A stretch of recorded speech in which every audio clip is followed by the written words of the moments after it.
ഞാൻ ഡാൽമുഖം ജയമാത UPS സ്കൂളിൽ 7ാം ക്ലാസ്സിൽ പഠിക്കുന്നു. എൻ്റെ പേര് അഭിമോൻ. കൊച്ചേട്ടൻ്റെ കത്ത്.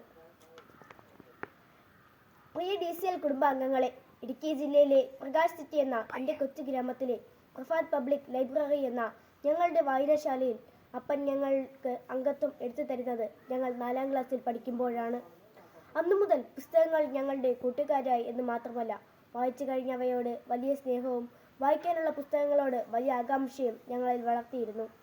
ഒരാഴ്ച ഒരു പുസ്തകം എന്ന വ്യവസ്ഥയിലാണ് അപ്പൻ ഞങ്ങളെ ലൈബ്രറിയിൽ അംഗങ്ങളാക്കിയത്.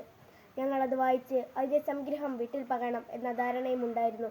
അച്ചാച്ചൻ എന്ന് ഞങ്ങൾ വിളിക്കുന്ന അപ്പന് ഏറെ ഇഷ്ടം യാത്രാ വിവരണങ്ങളും ചിന്തഭാരമുള്ള നോവലുകളുമായിരുന്നു. അച്ചാച്ചൻ്റെ അംഗത്വം കൂടി ചേർന്നപ്പോൾ ഞങ്ങൾക്ക് ഒരാഴ്ച 4 പുസ്തകങ്ങൾ എടുക്കാം എന്ന ആഹ്ലാദവും ഉണ്ടായിരുന്നു.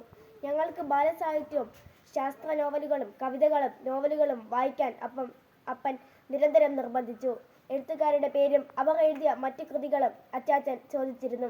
ബഷീറിൻ്റെ ബാല്യകാല സഖിയും അന്തിനോട് ജോസിൻ്റെ ബാബു മോനും ലളിതാംബിക അന്തർജനത്തിൻ്റെ മാണിക്യനുമെല്ലാം വായിച്ച് ഞങ്ങൾ വിതുമ്പിക്കരഞ്ഞ് എത്ര ദിനാന്തങ്ങൾ. വേളു, കൃഷ്ണൻകുട്ടി, തോമസ് പാല തുടങ്ങിയവരുടെ ഹാസ്യ ഗ്രന്ഥങ്ങൾ വായിച്ച് തിരിച്ചുമറിഞ്ഞ് രസിച്ചതും എല്ലാം ഇന്നലെ തന്നെ ഓർക്കുന്നു. എന്നാൽ മുതിർന്നപ്പോൾ ഞങ്ങൾ ഒരു കാര്യം തിരിച്ചറിഞ്ഞു. ലൈബ്രറിയിൽ നിന്നും ഞങ്ങൾക്ക് കഥാപുസ്തകങ്ങൾ എടുത്തു തന്നിരുന്ന ഞങ്ങളുടെ പ്രിയ പിതാവ്, ഞങ്ങളുടെ അച്ചാച്ചൻ ഒരു ഒന്നാന്തരം കഥാപുസ്തകമാണ് എന്ന്. അപ്പൻ എടുത്തു തരുന്ന കഥാപുസ്തകങ്ങൾ വായിക്കുന്നതോടൊപ്പം അപ്പൻ എന്ന കഥാപുസ്തകത്തെ ഞങ്ങൾ വായിക്കണം എന്ന്. ബാല്യത്തിൽ അപ്പൻ ഞങ്ങൾക്ക് ബാലസാഹിത്യമായിരുന്നു. മല്ലനും മദേവനും കുരങ്ങനും മുതലയും പോലുള്ള രസിപ്പിക്കുന്ന കഥയായിരുന്നു അപ്പൻ. കൗമാരത്തിൽ ശരിയായ തീരുമാനങ്ങൾ തെറ്റാതെ എടുക്കാൻ നിർബന്ധിക്കുന്ന, ഞങ്ങളുടെ കുറ്റങ്ങളും കുറവുകളും കള്ളത്തരങ്ങളുമെല്ലാം കണ്ടുപിടിക്കുന്ന അത്ഭുത ശക്തിയുള്ള ഫാൻറ്റവും മാൻഡ്രേക്കും ഡിറ്റക്റ്റീവ് മഹേഷും CID പുഷ്പരാജുമൊക്കെയായിരുന്നു ഞങ്ങളുടെ അപ്പൻ. ഞങ്ങളുടെ എല്ലാ തട്ടിപ്പും വെട്ടിപ്പും കണ്ടുപിടിക്കുന്ന സൂപ്പർമാൻ.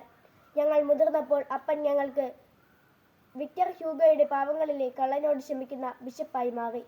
പിന്നെ മകൾക്ക് പഠിക്കാനായി സ്വന്തം അസ്ഥികൂടം മുൻകൂട്ടി വിൽക്കുന്ന ടാഗോറിൻ്റെ റിക്ഷാവലിക്കാരനായി. ഇന്ന് അപ്പനെ വായിക്കുമ്പോൾ അപ്പൻ ഞങ്ങൾക്ക് ആരെങ്കിലും എഴുതിയ കഥയല്ല, ഞങ്ങളുടെ ജീവിതത്തെ രൂപപ്പെടുത്താൻ, ഞങ്ങളെ രക്ഷിക്കാൻ, ഞങ്ങളോട് ക്ഷമിക്കാൻ, ഞങ്ങളെ സ്നേഹിക്കാൻ, ഞങ്ങൾക്കായി സ്വന്തം ശരീരവും രക്തവും നിങ്ങൾക്ക് വേണ്ടി മാത്രമെന്ന് പറയുന്ന ദൈവപുത്രനായ ക്രിസ്തുവായി ഞങ്ങളുടെ കുടുംബത്തിൻ്റെ കുരിശുഭാരം ചുമക്കുന്നു എന്ന് ജീവനുണ്ടാകുവാൻ സ്വന്തം ജീവൻ അർപ്പിച്ച രക്ഷകനായി. 2026 ജനുവരി 17 ഞങ്ങളുടെ അച്ചാച്ചൻ ഈ ലോകത്തിൽ നിന്ന് സ്വർഗത്തിലേക്ക് യാത്രയായി. ഇന്നുവരെ ഞാൻ എഴുതിയ കൊച്ചേട്ടൻ്റെ കത്ത് എല്ലാം വായിച്ച് അഭിപ്രായം പറഞ്ഞ അച്ചാച്ചൻ, എനിക്ക് അക്ഷരത്തെറ്റില്ലാത്ത പുസ്തകമാണ് അപ്പൻ എന്ന ഗ്രന്ഥത്തിൻ്റെ ജീവിതഗന്ധം എൻ്റെ ജീവിതത്തിൻ്റെ സുഗന്ധമാണ്.